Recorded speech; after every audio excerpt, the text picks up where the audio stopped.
Vamos a escuchar la palabra de Dios. Les invito a que tomen sus lugares y en esta ocasión nuestro hermano Pastor Héctor, él va a compartirnos la palabra de Dios.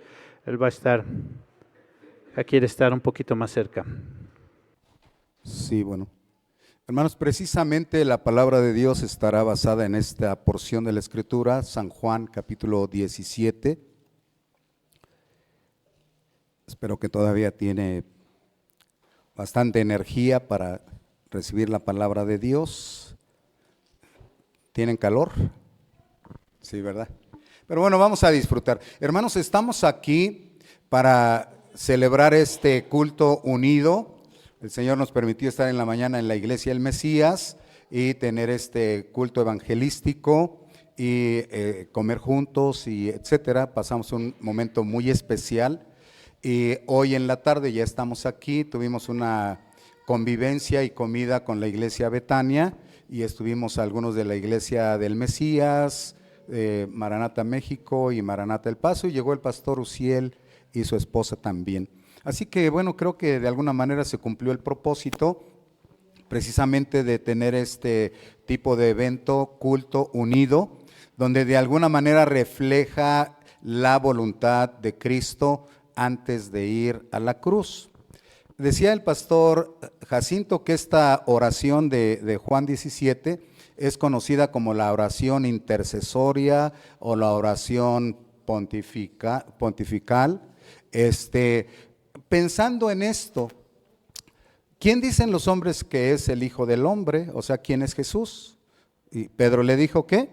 Tú eres el Cristo, el Hijo del Dios viviente. Y precisamente tú eres el Cristo, significa eso, tú eres el Cristo, el ungido de Dios, para ser el sumo sacerdote, el eterno sumo sacerdote de la iglesia, del pueblo de Dios, el Rey eterno y también, ¿qué más? ¿Alguien se recuerda? El Cristo es ¿quién? El Rey eterno, el sumo sacerdote y el gran y último profeta. Así que cuando usted escucha Jesús es el Cristo, tiene que recordar que Jesús es el gran y último profeta, el eterno Rey y el eterno sumo sacerdote. Y aquí como sacerdote está haciendo su oración para rogar por la iglesia de Dios, por la iglesia de Dios. Este pasaje maravilloso de Juan 17, bueno, contiene bastante, siempre que el Señor hablaba, Él daba una teología completa en breves palabras. Por ejemplo, Mateo 24 es una teología del fin de los siglos completita, cuando uno se mete ahí. Y aquí hay muchas cosas, miren, por ejemplo, ¿a quién se dirige la oración? Al Padre, ¿verdad? Padre, la hora ha llegado. Dice, glorifica a tu Hijo, está hablando de la Trinidad, Dios Padre, Dios Hijo. Está hablando de la encarnación, con la gloria que tuvo antes, pero tú lo enviaste. Está hablando de la encarnación y luego ya empieza a hablar de ese ruego, el ruego de Cristo antes de ir a la cruz. Antes de ir a la cruz, Él hizo un ruego por la iglesia. Así que como hay muchos temas aquí que podrían tratarse, yo voy a mencionar 3 cosas nada más, de una manera muy sencilla, y quiero decir que primeramente ruega por la unidad de la iglesia. El ruego de Jesús antes de ir a la cruz, antes de morir, ruega por la unidad de la iglesia. Entonces en los versículos 9 al 11 dice, yo ruego, está hablando al Padre Celestial, yo ruego por ellos, no ruego por el mundo, fíjese, está siendo específico, ruego por la iglesia, ruego por los que me diste, tuyos son. Y bueno, todo lo mío es tuyo. Está hablando de la divinidad del Padre y del Hijo, ¿verdad? Porque ¿quién podría atreverse a decir todo lo del Padre es igualmente mío y lo tuyo es mío? Y dice, yo he sido glorificado en ellos, dice, pero ahora yo ya no estoy en el mundo, mas estos, la iglesia, está en el mundo y yo voy a ti, yo voy a ti. Y ahora note el ruego, dice, Padre Santo, a los que me has dado, guárdalos en tu nombre para que sean uno. Diga, para que sean uno. Otra vez, por favor. Para que sean uno, así como nosotros, Padre, Hijo y Espíritu Santo. Así que el ruego por la unidad de la iglesia dice que sean guardados, guárdalos en tu nombre, significa guárdalos en tu poder, guárdalos en tu persona. Nombre es igual a la persona. Nombre no significa, como algunos creen que es la distinción de un título como decir Jehová. No, nombre significa la persona. Cada vez que la Biblia habla de nombre, está hablando de la persona. Nombre y la persona es lo mismo. Así que aquí significa guárdalos en tu persona, guárdalos en tu poder, guárdalos en tu amor. Todo lo que la persona implica, y vaya que Dios es infinito, en esa persona dice, guárdalos en ti.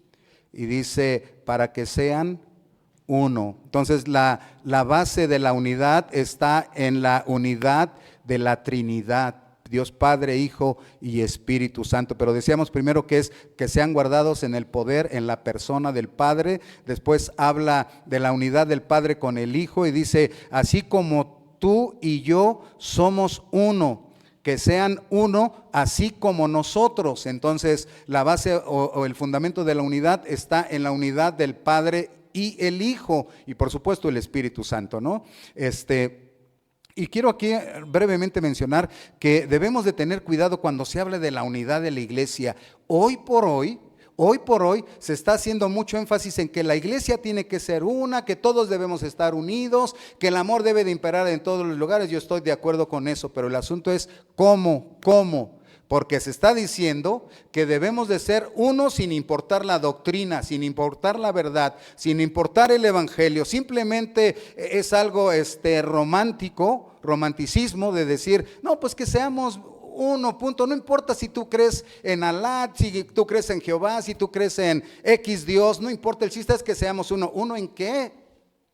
No importa si tú crees que hay cielo o no hay cielo, no importa si tú crees que hay pecado o no hay pecado, no importa si, no puede ser así, dice Padre, que sean, guárdalos en tu nombre, en tu persona, o sea, no en cualquier otra persona, no en cualquier otro Dios, porque para empezar no hay otro Dios, sino solamente Jehová, Dios vivo y verdadero, Padre, Hijo y Espíritu Santo. Y luego cuando habla de esa, así que sean uno como tú y yo somos uno. Entonces no es en las actividades y no es en los deseos del ser humano que la unidad tiene su fundamento. La unidad tiene su fundamento en el deseo de Jesucristo, que sean uno, pero que sean uno como tú y yo somos uno. Y bueno, déjeme avanzar porque si no... O sea, el amor, el poder del Padre y del Hijo están en la unidad de la iglesia. Y dice que ruega precisamente por la unidad de la iglesia presente y la unidad de la iglesia futura, porque dice los que me has dado, o sea, los que están en ese momento con Él. Y después dice, pero ruego por los que van a creer, dice allá en el verso 20 adelante, dice, mas no ruego solamente por estos, sino también por los que han de creer en mí, por la palabra de ellos. Y entonces ahí una vez más me tengo que regresar para decir, la unidad está en el Padre y en el Hijo, en la fe en Jesucristo, y por eso no se puede decir, no importa cuál es tu credo, o sea, eso es algo fuera de la palabra de Dios. Se oye bonito, sí, pero no puede ser verdad. No importa, tú crees de esta manera, no importa lo que creas, lo que importa es que estemos unidos. No, el Señor no dijo que estén unidos, no importa lo que crean, no, dijo que estén unidos en ti y en mí, como somos uno. Y luego dice, ruego por los que habrán de creer después, cuando el evangelio se predique a todas las naciones, ruego por aquellos que van a creer, dice, pero van a creer en mí. Hay una fe, la fe de Jesucristo que une a la iglesia, la fe de Jesús, el Cristo, el Hijo de Dios, el Salvador del mundo. Y dice, para que sean todos uno, otra vez menciona, como tú, oh Padre, en mí, yo en ti. Dice que también ellos sean uno en nosotros, no es en la filosofía, no es en lo que la humanidad o la religión o lo que sea intente como para mostrar al mundo, sino dice, no, aquí es en la fe de Jesucristo, en ti y en mí, y luego que ellos sean uno en nosotros, entonces el mundo va a creer que tú me enviaste.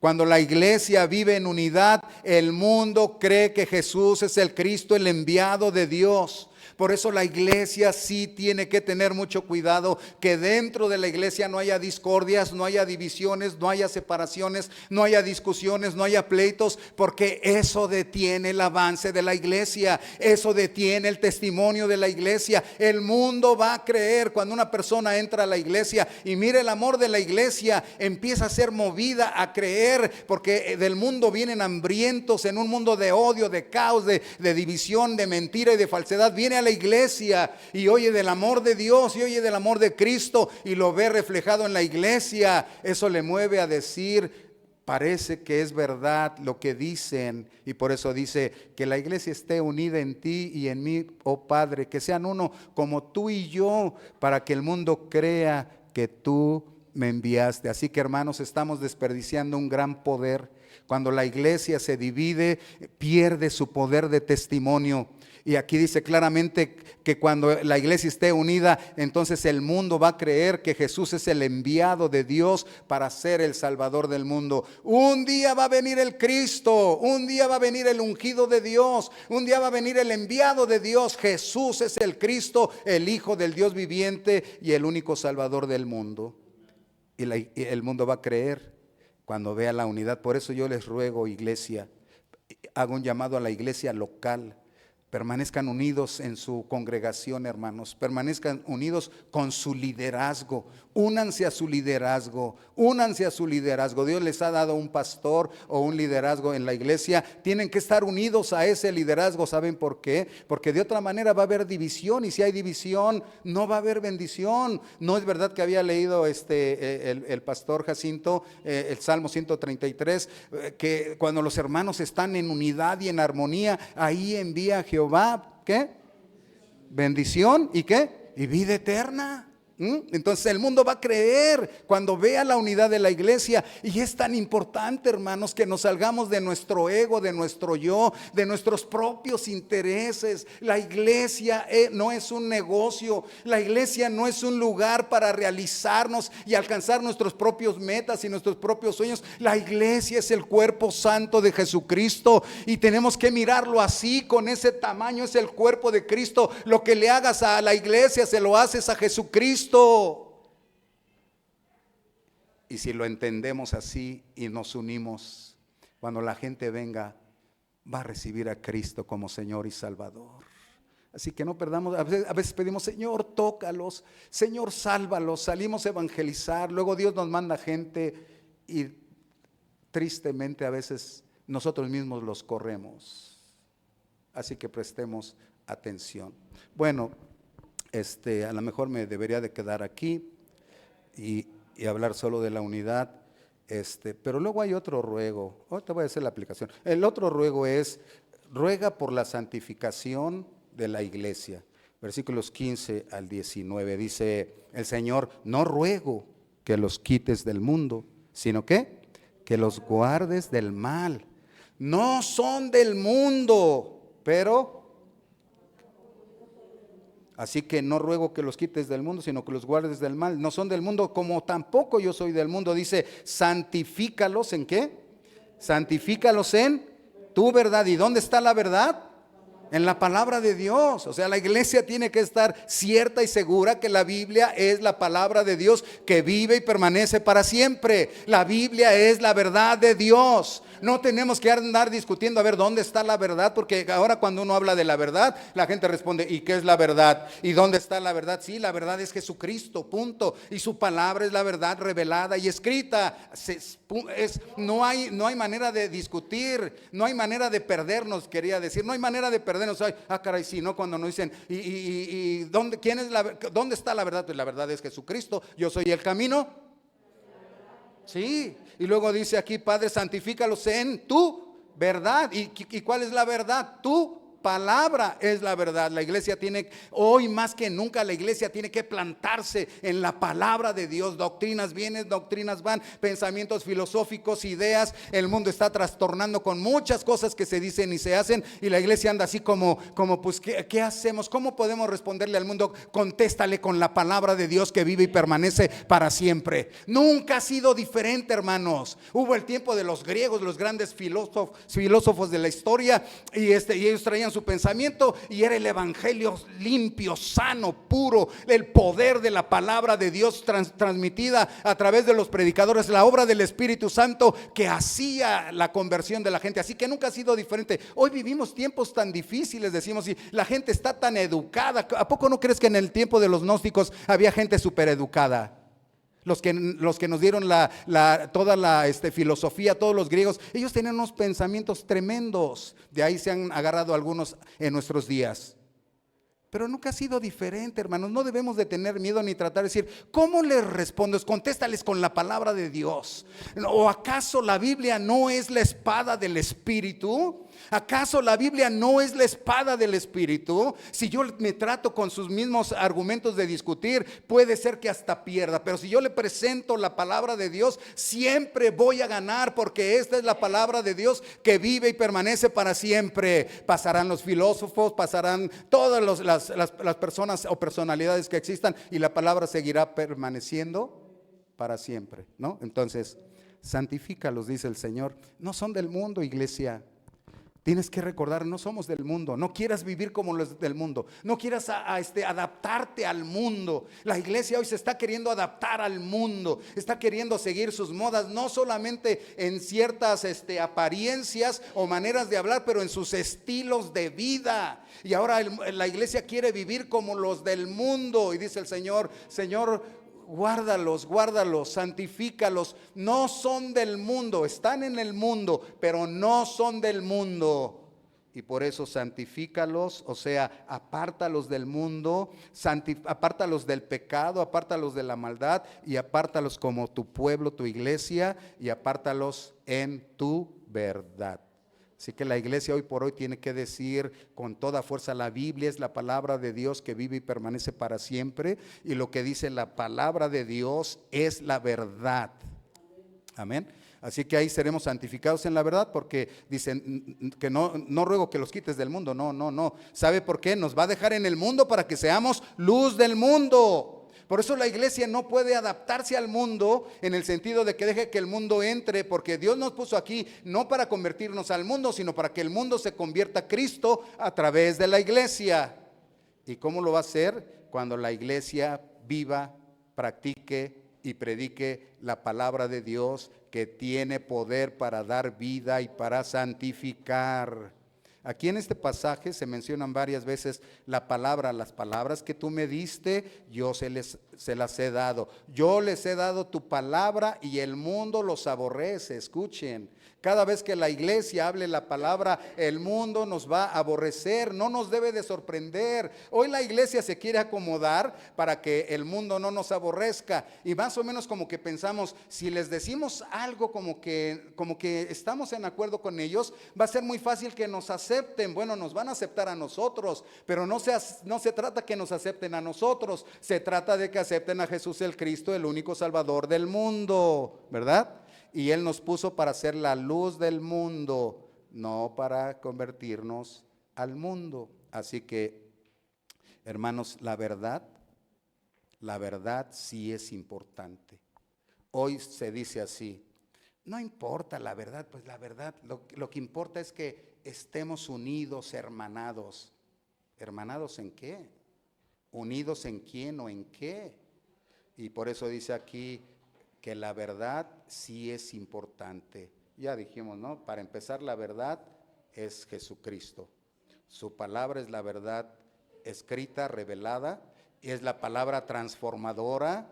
Si la iglesia se sale de la palabra, deja de ser la iglesia sencillamente. Si la iglesia pierde la unidad, pierde su testimonio. Si la iglesia pierde la palabra, pierde su capacidad de ser luz y de ser sal en este mundo que necesita desesperadamente. Bueno, último, para que todavía podamos cantarle al Señor, y no sé qué tenga el pastor aquí en el programa, pero el último ruego es por la glorificación de la iglesia.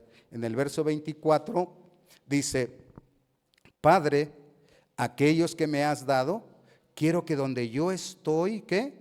También ellos estén conmigo, para que vean mi gloria que me has dado, porque me has amado desde antes de la fundación del mundo. Por eso decía que aquí hablaba de la Trinidad. Desde antes de la fundación del mundo, Dios Padre, Dios Hijo ya estaban en esa comunión. En el principio era el Verbo y el Verbo era con Dios y el Verbo era Dios, ¿verdad? Entonces, desde antes de la fundación del mundo, dice que me vean en esa gloria, pero dice que aquellos que me has dado, quiero que donde yo estoy, habla de la glorificación de la iglesia, del creyente, que estén conmigo en los cielos. Quiero que estén conmigo en los cielos, quiero que me acompañen en ese lugar maravilloso. Él ya lo había dicho, me voy y voy a preparar lugar allá en la casa de mi Padre. Hay muchas moradas y donde yo estoy, ustedes también estarán allá con el Señor. Dice, y para que vean mi gloria, para que vean mi grandeza, porque acuérdense, la encarnación, Dios se despojó a sí mismo, se negó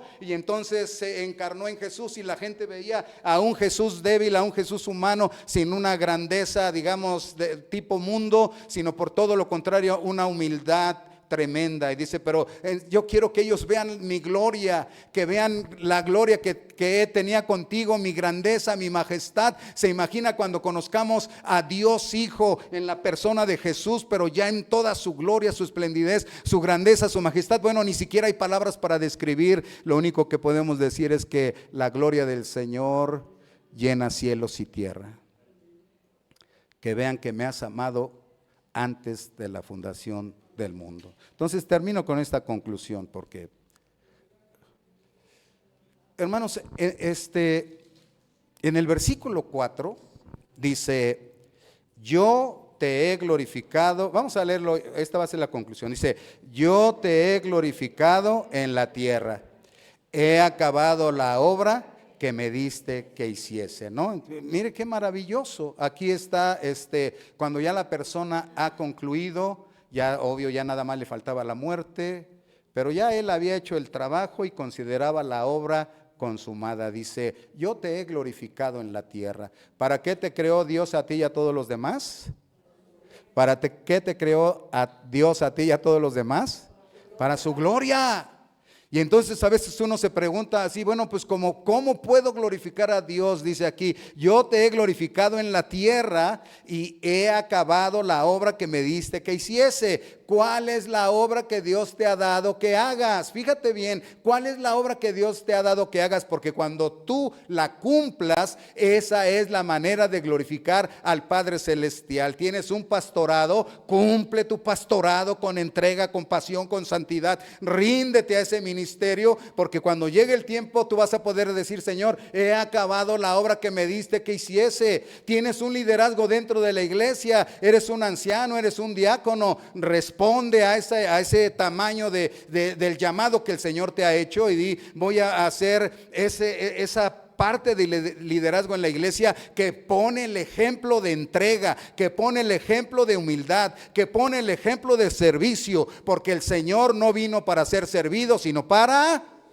y dar su vida, ¿verdad? Y algunas veces los que estamos en cierta posición queremos actuar al revés, queremos actuar como que tenemos señorío sobre la grey, sobre la iglesia, y no es así. El que Dios nos da una posición de autoridad no es para hacer algo especial. Una posición de autoridad es para ser los primeros en servir al Señor y servir a su iglesia.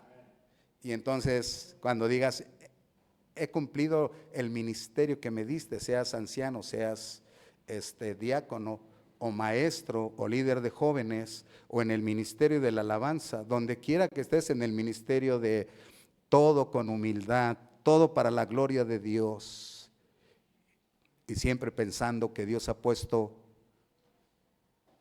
un líder en su iglesia que es su pastor. Eso es como que ahora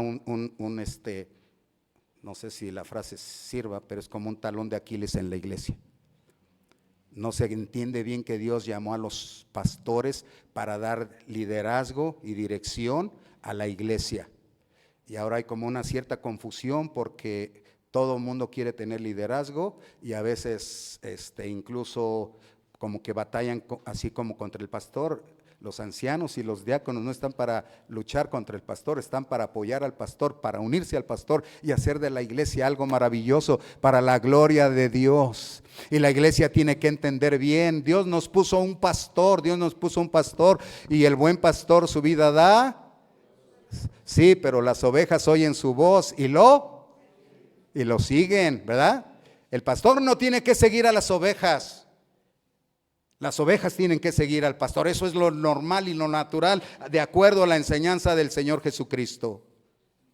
Y algunas veces allá en la congregación, aquí hay algunos hermanos, van a saber que no estoy mintiendo. Les he dicho eso, hermanos, está bien. O sea, no crean que a mí me gusta, a mí gustarme tener el liderazgo y decir, esto es el plan y se tiene que hacer de esta manera. Y he orado y he ayunado y he buscado la dirección de Dios. Pero en algunos momentos, hermanos, en ciertos momentos de decisión, ¿quién va a decidir cuando es muy difícil?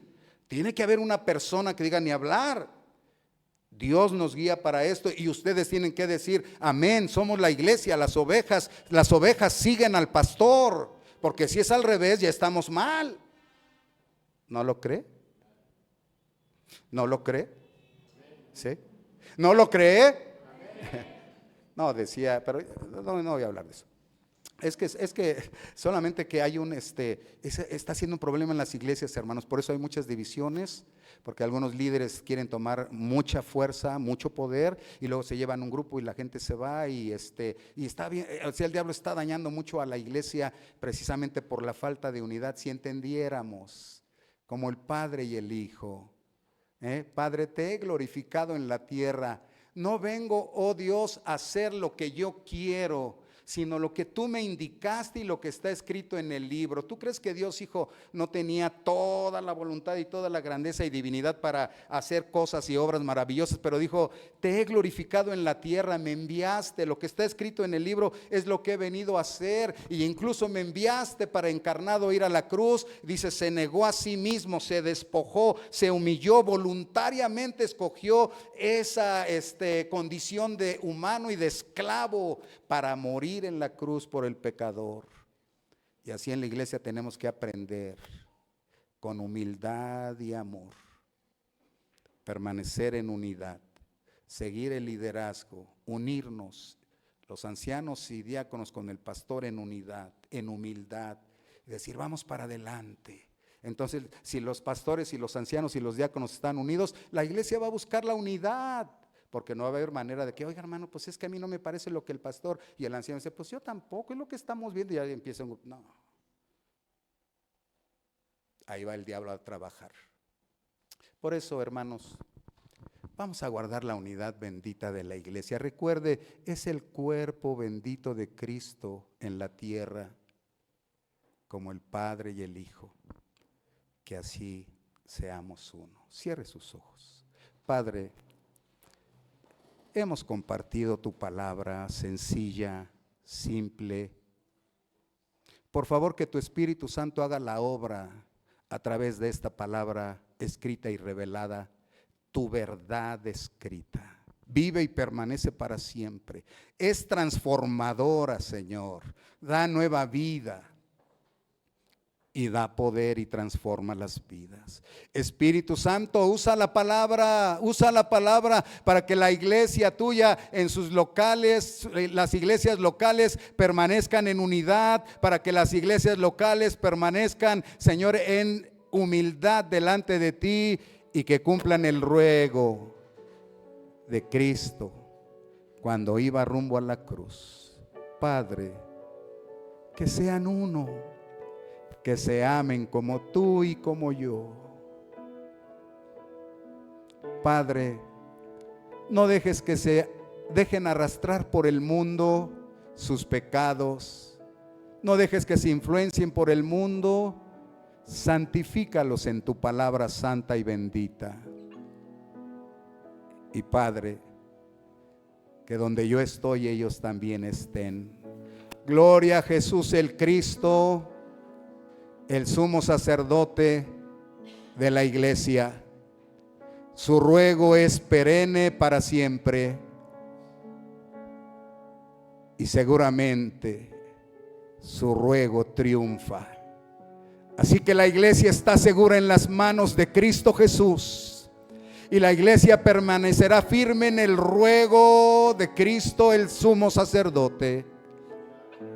Y Señor, que la obra de tu Espíritu continúe dando esa luz a la iglesia para que seamos la luz del mundo y la sal de la tierra. Tu bendición especial sobre cada persona, sobre cada pastor, sobre cada líder que esté en este momento y sobre cada creyente, en el nombre poderoso de Cristo Jesús. Amén. Gracias, hermanos.